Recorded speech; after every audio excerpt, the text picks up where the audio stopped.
Good morning, students. Welcome to the next lecture. Yesterday we have discussed about the pollination, its definition and kinds of pollination, that is the autogamy, zytogamy and xenogamy. zytogamy और xenogamy को ओलेगामी की ही दो types माना गया है, या उसमें उसको एलोगामी को दो टाइप्स में डिवाइड किया गया है, zytogamy and xenogamy. Autogamy is the cell pollination and zytogamy and xylogamy are the cross pollination. मैंने आपको कल असाइनमेंट भी दी थी कि क्रॉस पॉलिनेशन और सेल पॉलिनेशन में डिफरेंस लिखना है. ऑटोगैमी या एलोगैमी में, ऑटोगैमी एंड zytogamy में आपने डिफरेंस करने हैं. उसके बाद next today we are going to discuss the topic agents of pollination. दो एजेंट्स हैं पॉलिनेशन के, बायोटिक एंड एबायोटिक. बायोटिक होते हैं जो लिविंग ऑर्गेनिज्म यूज़ होते हैं ट्रांसफर ऑफ पॉलन ग्रेन के लिए, और एबायोटिक हैं जो नॉन लिविंग एजेंट्स यूज़ होते हैं ट्रांसफर ऑफ पॉलन ग्रेन के लिए. जो नॉन लिविंग एजेंट्स है that are again of two type, that is a wind and water. Most of the plant अपने पॉलन ग्रेन को ट्रांसफर करने के लिए बायोटिक एजेंट्स का ही यूज़ करते हैं, लेकिन कुछ एक परसेंटेज, हार्डली 10 या 20% ऐसे प्लांट्स हैं, एंजियोस्पर्म प्लांट्स हैं, जो एबायोटिक एजेंट्स का यूज़ करते हैं transfer of their pollen grain. लेकिन जब पौधे अपने पॉलन ग्रेन पानी या हवा, एबायोटिक एजेंट्स पानी और हवा जो यूज़ कर रहे हैं एबायोटिक एजेंट्स के फॉर्म में, उसके थ्रू अपने पॉलन ग्रेन को ट्रांसफ़र करते हैं, तो पॉलन ग्रेन के स्टिग्मा तक पहुंचने के चांसेस कम होते हैं due to the wastage in the air and water. क्योंकि एयर एंड वाटर में external environment factor pollen grain को इफेक्ट करते हैं, इसलिए चांस फैक्टर या फिर चांसेस कम हो जाते हैं पॉलन ग्रेन के स्टिग्मा तक पहुंचने के लिए. तो इस डीमेरिट को कवर करने के लिए, कंपनसेट करने के लिए, जो पौधे विंड और वाटर का यूज़ करते हैं अपने पॉलन ग्रेन के ट्रांसफ़र के लिए, वो पॉलन ग्रेन बहुत सारे अमाउंट में प्रोड्यूस कर देते हैं. कई हज़ारों लाखों क्वांटिटी में या लाखों के हिसाब से प्रोड्यूस करते हैं पॉलन ग्रेन के, जिससे अगर मान लो उसमें से आधे या 80% वेस्ट भी हो गए तो कम से कम 1 या 2 या 10 पॉलन ग्रेन तो ऐसे होंगे जो सही स्टिग्मा पर लैंड कर जाएंगे. क्योंकि पौधा जो विंड या वाटर का यूज़ कर रहा है medium for the transfer pollen grain, उसको पता है कि अगर वो कम पॉलन ग्रेन प्रोड्यूस करेगा तो हवा में उनका लॉस हो जाएगा, वो सही स्टिग्मा तक नहीं पहुँच पाएंगे क्योंकि इन्वायरमेंटल फैक्टर उसको इफेक्ट करेंगे. तो इसलिए वो पॉलन ग्रेन ही ज़्यादा अमाउंट में प्रोड्यूस करता है. सो जो पौधे विंड और वाटर का यूज़ करते हैं ट्रांसफर पॉलन ग्रेन, उनमें पॉलन ग्रेन लार्ज अमाउंट में प्रोड्यूस होते हैं और ओब्यूल तो कम अमाउंट में ही रहेंगे. अब्यूल जो है वो उतने ज़्यादा प्रोड्यूस नहीं होते हैं जितने पॉलन ग्रेन प्रोड्यूस होते हैं. उसके बाद है पॉलिनेशन. सबसे पहले हम करने जा रहे हैं पॉलिनेशन बाय द विंड. ये सबसे कॉमन. अब हम एबायोटिक एजेंट्स को डिस्कस कर रहे हैं. वन बाय वन हम एबायोटिक को करेंगे, फिर बायोटिक एजेंट्स को करेंगे. The agents which are used by plant that are non living, that is a wind and water, that are known as a abiotic agents. हम सबसे पहले उसमें डिस्कस करने जा रहे हैं विंड के बारे में. Pollination by wind is most common. सबसे जो इम्पॉर्टेंट या सबसे कॉमन एबायोटिक एजेंट यूज़ होता है या पौधे यूज़ करते हैं जिस एबायोटिक एजेंट को सबसे ज़्यादा, वो है wind. Wind pollination is also require pollen grains are light. अब है करेक्टरिस्टिक्स कि जो विंड से पॉलिनेट होने वाले पॉलन ग्रेन्स हैं या पौधे हैं, उनके पॉलन ग्रेन्स में क्या क्या करेक्टरिस्टिक होने चाहिए. तो पेपर में कई बार ये क्वेश्चन भी आता है कि विंड पॉलिनेटेड प्लांट्स के पॉलन ग्रेन में क्या क्या करेक्टरिस्टिक होने चाहिए. तो कोई 5 करेक्टरिस्टिक आपको लिखने होते हैं. और एग्जाम्पल भी आता है पेपर में कि विंड से पॉलिनेशन करने वाले फ्लावर्स या पौधों की स्पीसीज़ के कोई 2 या 3 एग्जाम्पल लिखो. तो सबसे पहले हम उन करेक्टरिस्टिक्स के बारे में पढ़ते हैं, उन पॉलन जो विंड पॉलिनेटेड प्लांट्स के पॉलन ग्रेन्स में होने चाहिए. नंबर 1, पॉलन ग्रेन लाइट होने चाहिए. Number 2, they are non sticky. वो चिपचिपे नहीं होने चाहिए, लाइट होने चाहिए, जिसे आसानी से हवा में उड़ के एक जगह से दूसरी जगह जा सके विंड करंट से. उनके जो जिस पौधे में पॉलन ग्रेन विंड से पॉलिनेट होंगे उनके स्टेमन जो हैं वो बेल एक्सपोज्ड होने चाहिए, पूरी तरह फ्लावर के बाहर निकले हुए होने चाहिए, दबे हुए या फिर अंदर फूल के अंदर बंद नहीं होने चाहिए. बेल एक्सपोज स्टेमन होने चाहिए. इसलिए पॉलन ग्रेन हवा के करंट से ईजिली जो है वो डिस्पर्स हो, जैसे ही हवा चले पॉलन ग्रेन एंथर में से निकलें और वो दूर तक हवा के करंट के साथ फैल सकें. उसके अलावा इनका स्टिग्मा जो है वो फैदरी होता है. फैदरी इसलिए कि अगर वो फैदर वाला या बाल जैसे वाला होगा, उसके ऊपर बाल लगे होंगे जैसे डायग्राम में दिखा रखा है, तो ईजिली वो हवा में तैरते हुए या हवा में घूमते हुए पॉलन ग्रेन को कैच कर पाएगा feathery stigma to easily trap airborne pollen grain. जो विंड पॉलिनेटेड फ्लावर्स होते हैं मोस्टली उनमें एक ओवरी में एक ही ओब्यूल होता है, और जो फ्लावर्स होते हैं उनके वो इनफ्लोरेसेंस, सॉलिटरी फ्लावर नहीं होता. Flower are in the form of the inflorescence. बहुत सारे फ्लावर इकट्ठे गुच्छे में होते हैं. इसका जो टिपिकल एग्जांपल है वो कॉर्न है. कॉर्न को आपने देखा होगा, उसमें जो मक्की होती है उसमें जब वो उसके ऊपर ग्रीन जो कवर ब्रैकेट्स चढ़ी होती हैं उसके बाहर जो है वो सिल्की हेयर हैंग कर रहे होते हैं, वो उसके फैदरी स्टेमन और फैदरी उसका स्टिग्मा होता है, जिसके थ्रू वहाँ से स्टेमन रिलीज होते हैं और फेदरी स्टिग्मा जो है वो स्टेमन को जो है वो कैच कर लेता है। तो उसके स्टेमन भी वहीं उस जो बाहर सिल्की हेयर निकले हैं उसमें उसके स्टेमन्स भी होते हैं और उसी में उसके स्टिग्मा भी बाहर निकला होता है। सो the tassels you see are nothing but the stigma and style which wave in the wind to trap pollen grain, and wind pollination is quite common in the grasses. Sorry, उसमें जो corn कोब होती है उसमें जो आप silkie hair देखते हैं that is the stigma, feathery stigma और सिल्की हेयर लाइक स्टिग्मा होता है, स्टाइल होती है बाहर। पॉलन ग्रेन जो हैं या फिर मेल फ्लावर जो हैं वो मक्की के या फिर मेज के पौधे के टॉप पर लगते हैं, और जो फीमेल कोब्स लगेंगी या फीमेल फ्लावर लगेंगी वो साइड में लगते हैं, नीचे वाली ब्रांचेस में लगते हैं। तो पॉलन ग्रेन या फिर उसमें स्टेमन नहीं होते, वो जो सिल्की हेयर आप बाहर निकले हुए देखते हैं that is only stigma and style, और वो सिल्की और फैदरी होता है जिसे आसानी से जो ऊपर से उसके टॉप से जो पॉलन ग्रेन हवा के साथ रिलीज होंगे वो हवा में से आसानी से वो स्टिग्मा जो उनको कैच कर लेता है। सो विंड पॉलिनेशन इसके अलावा कॉर्न में देखी गई है, और इसके अलावा जो ग्रासेस हैं, ग्रासेस में विंड पॉलिनेशन क्वाइट कॉमन है। तो ये दो एग्जांपल हो गए, मेज या कॉर्न जिसको आप कहते हैं और ग्रासेस, उनमें विंड पॉलिनेशन होती है। 5 to 6 हमने करेक्टरिस्टिक्स पढ़े, पॉलन ग्रेन्स के भी करेक्टरिस्टिक्स पढ़े और फ्लावर के भी करेक्टरिस्टिक्स पढ़े। फ्लावर के करेक्टरिस्टिक्स क्या थे कि फ्लावर जो है वो इनफ्लोरेसेंस में होगा, गुच्छों में होगा। फ्लावर का जो स्टिग्मा होगा वो फेदरी होगा, फ्लावर के जो स्टेमन होंगे वो वेल एक्सपोज्ड होंगे। ये कुछ एक करेक्टरिस्टिक हैं जो विंड पॉलिनेटेड फ्लावर्स में या फिर विंड पॉलिनेटेड फ्लावर्स के पॉलन ग्रेन्स में देखे जाते हैं। तो this is a important. And next है जो विंड पॉलिनेटेड फ्लावर्स हैं that are known as anemophilous flowers. तो पेपर में कई बार क्वेश्चन आता है कि write on the characteristic of anemophilous flower और एनीमोफिलस फ्लावर पॉलन ग्रेन के करेक्टरिस्टिक लिखो, तो आपको ये टर्म आपको पता होनी चाहिए। नेक्स्ट है pollination by wind. Aquatic plants में कैसे पॉलिनेशन होती है? Pollination by wind is quite rare, कम होती है क्योंकि जो पानी में रहने वाले पौधे हैं वही मोस्टली जो हैं वो पानी का यूज़ करते हैं, एक्वाटिक प्लांट्स ही पानी का यूज़ करते हैं पॉलिनेशन के लिए। लेकिन उसमें से भी सारे के सारे एक्वाटिक प्लांट्स पानी का यूज़ नहीं करते हैं। That is limited to 30 genera, generally जो मोनोकोटिलिडन है और उसमें जो 30 जीनस ऐसे हैं, 30 जीनस के जो पौधे हैं वही वाटर का यूज़ करते हैं पॉलिनेशन के लिए। इसके अलावा बाकी सारे पौधे जो हैं वो नॉर्मल विंड या फिर दूसरे बायोटिक एजेंट्स का यूज़ करते हैं।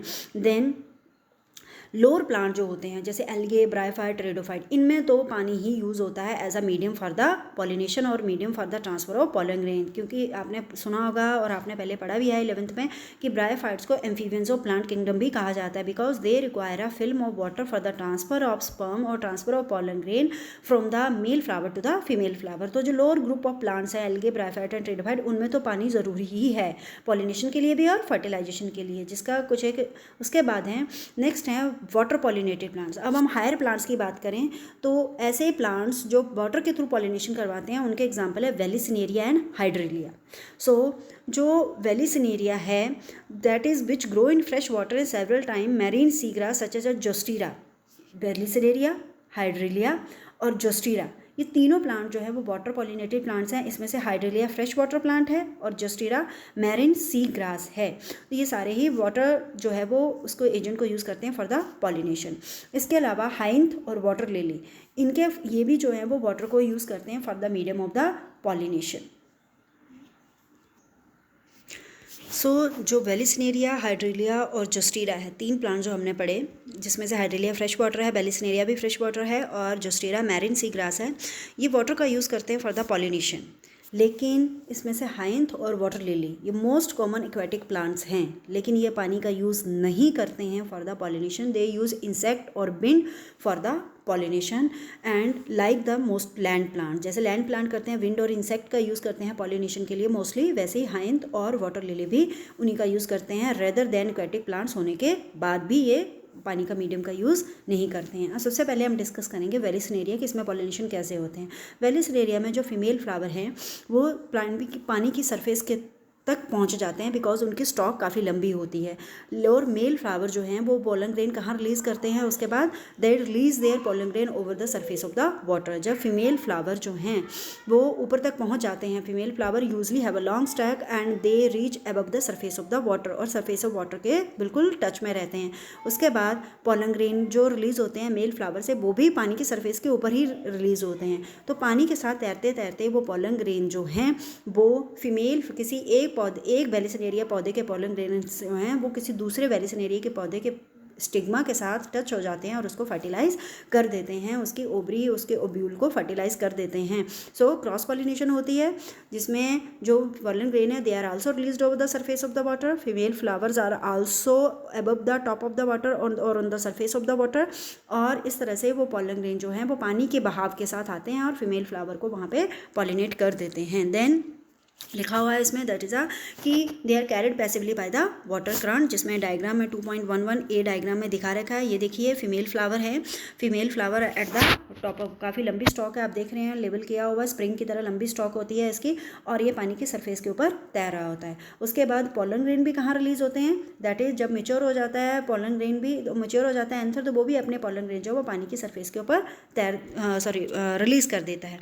देन वो पॉलन ग्रेन जो है वो मेल फ्लावर जो है जिनके पॉलन ग्रेन रिलीज हुए हैं वो पानी के बहाव के साथ या पानी की करंट्स के साथ तैरते हुए या स्विम करते हुए जाते हैं, और जो फीमेल फ्लावर है उसके स्टिग्मा के साथ जो है वो स्टिक हो जाते हैं। क्यों? क्योंकि जो फीमेल फ्लावर का स्टिग्मा है दैट इज़ अ ट्राइफिड। ट्राइफिड आप देख रहे हैं 3 दांत वाला है, और उस दांत में 3 दांतों के बीच में जगह होती है। तो क्या होता है कि जो पॉलन ग्रेन जब आते हैं तो वो उसमें जो उसके 3 दांत बने हुए हैं उसके अंदर फिट हो जाते हैं, और उसके बाद वो जो फीमेल फ्लावर की स्टॉक है वो स्प्रिंग जो है वो वापस अंदर चला जाता है पानी के, वो सिर्फ ऊपर पॉलन ग्रेन को लेने, पॉलन ग्रेन पहले रिलीज होते हैं, pollen grain are released over the surface of the water.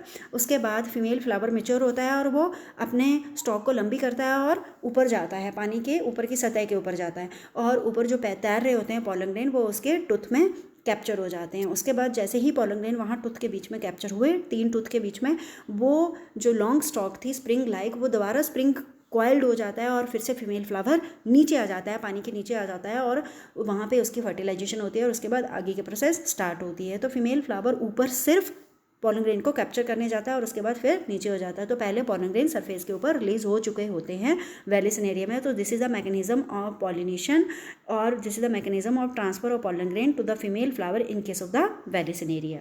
उसके बाद हम बात करते हैं दैट इज़ जो वाटर पॉलिनेटेड प्लांट्स है जैसे सी ग्रास, उनमें फीमेल कुछ एक ऐसे प्लांट्स हैं जैसे सी ग्रास का एग्जांपल दिया हुआ जिसमें फीमेल फ्लावर समझड रहते हैं। वेलिसिनेरिया में हमने पढ़ा कि फीमेल फ्लावर ऊपर चला जाता है, पानी की सतह के ऊपर चला जाता है, पॉलन ग्रेन भी पानी की सतह के ऊपर रिलीज होते हैं, लेकिन सी ग्रास में जो फीमेल फ्लावर है they remain submerged in the water, वो पानी के अंदर डिप ही रहते हैं। पॉलन ग्रेन भी कहाँ रिलीज होते हैं, पानी के अंदर ही, लेकिन उनके पॉलन ग्रेन थोड़े हैवी होते हैं। हैवी होने की वजह से वो पॉलन ग्रेन क्या है नीचे डिप करने लगते हैं, और नीचे क्या होता है समझड डूबा हुआ क्या होता है उस पौधे का फीमेल फ्लावर, तो वो फीमेल फ्लावर का स्टिग्मा उनको डूबते हुए पॉलन ग्रेन को कैप्चर कर लेता है, जिसकी वजह से पॉलन ग्रेन फीमेल फ्लावर के साथ टच हो जाते हैं और उनकी पॉलिनेशन हो जाती है। इनके पॉलन ग्रेन जो हैं that are the somewhat heavy. उसके बाद कुछ एक ऐसी स्पीसीज हैं जिसमें pollen grain long ribbon like होते हैं, और वो पानी के बहाव के साथ ही एक जगह से दूसरी जगह जाते हैं और प्लांट्स के अपनी ही स्पीसीज के दूसरे प्लांट के स्टिग्मा को फर्टिलाइज या फिर उसको पॉलिनेट करते हैं। Most of the water pollinated species जो हैं उसमें पॉलन ग्रेन के ऊपर एक म्यूसिलेज की कवरिंग होती है, जिससे उसके पॉलन ग्रेन पानी के अंदर गीले नहीं होते हैं, that remain protected from the wetting, क्योंकि अगर वो पानी में गीले होंगे तो वो गल सड़ जाएंगे, इसलिए उनके ऊपर एक म्यूसिलेज या कैप्सूल सी चढ़ी होती है म्यूसिलेज की, जिसकी वजह से वो पानी में गीले नहीं होते। उसके बाद नेक्स्ट है wind and water pollinated flower जो है वो कलरफुल नहीं होते और ना ही वो नेक्टर प्रोड्यूस करते हैं, क्योंकि कलरफुल वही पौधा होगा जिसको किसी इंसेक्ट को, किसी लिविंग ऑर्गेनिज्म को अट्रैक्ट करना है, नेक्टर भी उसी में होगा जिसको किसी लिविंग ऑर्गेनिज्म को अपनी तरफ अट्रैक्ट करना है। तो इनमें किसी भी लिविंग ऑर्गेनिज्म का पॉलिनेशन में कोई रोल नहीं है, तो इनके फ्लावर जो हैं वो कलरफुल और नेक्टर प्रोड्यूस करने वाले नहीं होते हैं। ये आपको क्वेश्चन पूछा था कि but would be the reason for this, because they are not using the insects और other living organism as a agency for pollination, and they do not have to attract these insects and animals, इसलिए इनके plants के जो flower हैं that are not colourful and not produce nectars. उसके बाद हम कुछ एक कैरेक्टरिस्टिक करेंगे इन फ्लावर्स के, दैट इज़ हमने सेल्फ पॉलिनेशन क्रॉस पॉलिनेशन के बारे में पढ़ा था। तो क्रॉस पॉलिनेशन में सबसे पहले हमने कौन से फ्लावर पढ़े, एनिमोफिलस। तो ये एनिमोफिलस फ्लावर हैं, ये ऐसे फ्लावर हैं जो एजेंसी ऑफ विंड से पॉलिनेट होते हैं, पढ़ चुके हम लोग। देन इनके फ्लावर जो है वो स्मॉल होते हैं, इनकॉन्स्पिशियस मतलब दूर से आपको आसानी से दिखाई नहीं देते हैं। नेक्स्ट फीचर क्या है, विंड पॉलिनेटेड के जो पॉलन ग्रेन होते हैं वो बहुत हल्के होते हैं, पॉलन ग्रेन नॉन स्टिकी होते हैं और विंग्ड होते हैं। कुछ एक में आपने देखा होगा हवा में उड़ते हुए, कुछ एक पॉलन ग्रेन ऐसे होते हैं जिनके विंग्स होते हैं जो आसानी से हवा के साथ साथ एक जगह से दूसरी जगह जा सकती हैं। सेकंड हमने फ्लावर्स पढ़े, that is a hydrophilous flower, the flower which are pollinated by the water means. इनके फ्लावर बहुत छोटे होते हैं, ये भी इनकॉन्स्पिशियस होते हैं, दूर से दिखाई नहीं देते हैं। देन इनमें कोई भी फ्रेगनेंस नहीं होता, कोई भी इनका कलर नहीं होता, और इनके पोलन ग्रेन के चारों ओर म्यूसिलस क्लियर होती है, जिससे वो आसानी से पानी में तैर पाते हैं, और pollen grain are adapted to able to float in the water. तो these are the characteristic of hydrophilous flower and these are the characteristic of anemophilous flower. तो आपको एनिमोफिलस और हाइड्रोफिलस दोनों के कैरेक्टरिस्टिक लर्न करने हैं, और एनिमोफिलस और हाइड्रोफिलस फ्लावर में डिफरेंस भी लिखना है। Then next we are going to discuss about that is a biotic agents which are used for the pollination. Majority of maximum जो फ्लावरिंग प्लांट्स हैं उनमें बायोटिक एजेंट्स ही यूज़ होते हैं फॉर द पॉलिनेशन के लिए, और वो बायोटिक एजेंट मोस्टली है इंसेक्ट्स एंड एनिमल्स। और जो एजेंट्स हैं the example are bees, butterflies, flies, beetles, बैस्प, ants, moths, birds, sunbirds and humming birds and bats are common pollinating agents. इसमें से जो सबसे कॉमन है इन सब नामों में से, इन सब एनिमल्स में से जो सबसे कॉमन एजेंट है जो पॉलिनेशन के लिए यूज़ होता है, जो लिविंग ऑर्गेनिज्म सबसे कॉमन ही है, वो है bees. Bees are the most common और most dominate biotic agents. Then next है जो लार्ज एनिमल्स हैं, जैसे लेमूर्स है, आर्बोरल ट्री डिवेलिंग एनिमल्स हैं, रोडेंट्स हैं जो माउस वगैरह होते हैं, रेप्टाइल्स है जैसे लिजर्ड है, गार्डन लिजर्ड, ये भी पॉलिनेशन में एक इंपॉर्टेंट रोल प्ले करते हैं। देन नेक्स्ट है जो एनिमल पॉलिनेटेड प्लांट्स होते हैं या एनिमल पॉलिनेटेड फ्लावर्स होते हैं, उनमें स्पेशल अडेप्टेशन होते हैं, वो अडेप्टेशन हम वन बाय वन अब पढ़ेंगे। सबसे पहले insect pollinated flowers. Insect pollinated flower को एंटोमोफिलस फ्लावर भी कहते हैं। इंसेक्ट पॉलिनेटेड प्लांट्स हैं उनके फ्लावर जो हैं वो लार्ज होंगे, कलरफुल होंगे to attract the insects. Large इसलिए जिससे आसानी से इंसेक्ट उनके ऊपर आके बैठ सके, उसका इंसेक्ट का भार वो सह सकें। फ्रेग्रेंट होंगे जिससे वो अच्छी खुशबू से इंसेक्ट जो है उसकी तरफ अट्रैक्ट हों। रिच इन नेक्टर होंगे, और उसमें बहुत सारा क्या होगा, नेक्टर, क्योंकि जो मोस्टली इंसेक्ट हैं वो फ्लावर के ऊपर कुछ ना कुछ रोब करने के लिए या कुछ ना कुछ खाने के लिए आएगा, और वो क्या प्रोवाइड करवाते हैं फ्लावर उसको, नेक्टर एंड पोलन ग्रेन्स। तो ये ऐसे flower, when the flowers are small a number of flower are cluster. अगर फूल छोटे हैं, मान लो कुछ एक ऐसे पौधे हैं जिनमें इंसेक्ट यूज़ हो रहे हैं पॉलिनेशन के लिए, लेकिन उनके फ्लावर छोटे हैं, तो उनके फ्लावर जो हैं वो ग्रुप्स में होंगे, इनफ्लोरेसेंस होंगी। Flowers are clustered into the inflorescence, जिससे आसानी से इंसेक्ट जो उनकी तरफ अट्रैक्ट हो चुके हैं या आसानी से उनके ऊपर बैठ सके या दूर से उनको देख पाए। तो इनके फ्लावर कॉन्स्पिशियस होते हैं। कॉन्स्पिशियस मतलब दूर से पहचाने जाते हैं, दूर से दिखाई दे जाते हैं। इंसेक्ट पॉलिनेटेड प्लांट्स के फ्लावर कॉन्स्पिशियस होते हैं, और विंड और वाटर पॉलिनेटेड प्लांट्स के फ्लावर अनकॉन्स्पिशियस या इनकॉन्स्पिशियस होते हैं। उसके बाद है इनके फ्लावर कलरफुल होते हैं, फ्रेग्रेंट होते हैं, that to attract the animals और इंसेक्ट्स। फ्लावर जो पॉलिनेट होते हैं फ्लाइज या बीटल से, जो वो स्क्रीट करते हैं फॉल ऑर्डर्स। आपको पता है जो फ्लाइज हैं या बीटल्स हैं वो गंदी स्मेल की तरफ अट्रैक्ट होती हैं, तो वो फ्लावर जो फ्लाइज या बीटल से पॉलिनेट होते हैं वो फॉल स्मेल प्रोड्यूस करते हैं टू अट्रैक्ट दीज एनिमल्स। कुछ एक ऐसे फ्लावर्स हैं जो फ्लावर जो एनिमल्स को रिवार्ड्स प्रोवाइड करवाते हैं कि एनिमल्स उनके पास आएंगे तो वो उनको कुछ ना कुछ खाने के लिए देंगे, और वो खाने का मटेरियल क्या हो सकता है, नेक्टर हो सकता है या पोलन ग्रेन हो सकता है। Usually nectar and pollen grains are usual flower rewards. तो इन फ्लावर्स के लिए एनिमल विजिटर जो है वो प्लांट्स के फ्लावर के पास आते हैं। जब वो मेल फ्लावर के ऊपर, जब वो उसके ऊपर लैंड करेंगे, मान लो उसके पोलन ग्रेन डेहिसेस हो चुके हैं, तो जब वो उसके ऊपर फ्लावर के ऊपर लैंड करेंगे तो उसके एंथर के साथ टच होंगे, और एंथर के जो पोलन ग्रेन है वो उनकी बॉडी के साथ टच हो जाएंगे। जब वो किसी दूसरे फ्लावर को ट्रैवल करेंगे, दूसरे फ्लावर को विजिट करेंगे, तो जो उनकी बॉडी के साथ पोलन ग्रेन लगे हैं वो किसी दूसरे फ्लावर के फीमेल के फ्लावर के स्टिग्मा के साथ टच हो जाएंगे और पॉलिनेशन हो जाएगी। तो इस तरह से ट्रांसफर होता है। When the insect travel the one flower that is a male flower, और या फिर उसमें एंथर मेच्योर हो चुके हैं लेकिन स्टिग्मा अभी मेच्योर नहीं हुआ है, तो उसमें पोलन ग्रेन जो है उसकी बॉडी के साथ टच हो जाएंगे। जब वो किसी दूसरे फ्लावर को विजिट करेंगे, फीमेल फ्लावर को, या जिसमें स्टिग्मा मेच्योर हो चुका है, तो वो पोलन ग्रेन उसकी बॉडी से उस स्टिग्मा के साथ टच हो जाएंगे और पॉलिनेशन हो जाएगी। इस तरह से इंसेक्ट या एनिमल जो है वो पॉलिनेशन करवाते हैं। Body of animal get a coating of pollen grain and pollen grain are जल्दी स्टिकी। ऐसे जो फ्लावर्स हैं जिनकी इंसेक्ट पॉलिनेशन होती है या इंसेक्ट को पॉलिनेशन के लिए यूज़ करते हैं, उनके पोलन ग्रेन स्टिकी होते हैं, जिससे आसानी से वो एनिमल्स के बॉडी के साथ चिपक जाएं या स्टिक हो जाएं। Animal carrying pollen on its body come in contact with the stigma and bring about pollination. जैसा कि मैंने आपको बताया कि जैसे ही वो किसी दूसरे फ्लावर को विजिट करेंगे, फीमेल फ्लावर या फिर ऐसे फ्लावर को जिसका स्टिग्मा मेच्योर है, तो उनकी बॉडी के पोलन ग्रेन उसके साथ स्टिग्मा के साथ टच होंगे और वो पॉलिनेशन हो जाएगी। कुछ एक ऐसे ऑर्गेनिज्म हैं, कुछ एक ऐसे इंसेक्ट्स हैं या you can say that animals हैं जो फ्लावर के अंदर अपने एग ले करते हैं। The flower rewards are in providing safe place to lay egg. तो वो जब एग ले करने जाते हैं उस फ्लावर के अंदर, तो आती बार वो अपने पोलन उस फ्लावर से पोलन ग्रेन ले आते हैं, और जब किसी दूसरे फ्लावर में जाएंगे एग ले करने तो पोलन ग्रेन वो उस स्टिग्मा को दे आएंगे। इस तरह वो पॉलिनेशन करते हैं। इसका एग्जाम्पल है टालेस्ट फ्लावर ऑफ अमोर्फोफेलस। इस फ्लावर की जो लेंथ है, सॉरी हाइट है, वो 6 फीट होती है, और इसका जो रिलेशनशिप है वो यूका की species of moth and plant yucca were both species where the moth and the plant can not complete their life cycle without each other. जो एक स्पीसीज है सिमिलर अमोर्फोलस, एक एग्जाम्पल है अमोर्फोफेलस फ्लावर, उसमें भी जो है वो बहुत सारे इंसेक्ट जो है वो एग ले करने आते हैं और उसके पॉलिनेशन कर देते हैं। और दूसरा एग्जाम्पल हम पढ़ रहे हैं मोथ, एक स्पीसीज है मोथ की, moth and yucca plant. Yucca plant में भी ये मोथ जो है वो एग ले करने जाती है, और एग ले करने के बाद वो वहाँ से अपने पोलन ग्रेन उसके उस पौधे के पोलन ग्रेन ले आती है और उसको ट्रांसफ़र कर देती है किसी दूसरे यूका प्लांट के फ्लावर में। और ये दोनों ही, ये स्पीसीज ऑफ मोथ और ये यूका प्लांट एक दूसरे के बिना अपनी लाइफ साइकिल कंप्लीट नहीं कर सकते, क्योंकि मोथ को एग ले करने के लिए यूका में ही जगह मिलती है, या यूका ही उसका फेवरेट प्लेस है एग ले करने के लिए। वो वहीं एग ले करती है, वहीं उसके हैच होते हैं एग, और वहीं से नए ऑर्गेनिज्म उसके बर्थ लेते हैं। और यूका पॉलिनेशन के लिए सिर्फ इसी मोथ पे डिपेंडेड है, क्योंकि यही मोथ जो है वो बिल्कुल इसके पोलन ग्रेन, यूका के पोलन ग्रेन बिल्कुल अंदर होते हैं। तो इसलिए यूका के अंदर ये मोथ ही वहाँ अंदर तक जाती है, बिल्कुल अंदर तक जाती है एग ले करने, और वहाँ से पोलन ग्रेन को ले आती है। तो दोनों एक दूसरे के ऊपर डिपेंडेड है। Moth deposit is egg in the locule of ovary and flower, in return get pollination by the moth. क्योंकि जो मोथ है वो इस यूका फ्लावर की ओवरी के लोक्यूल में, ओवरी की वॉल के पास जो है वो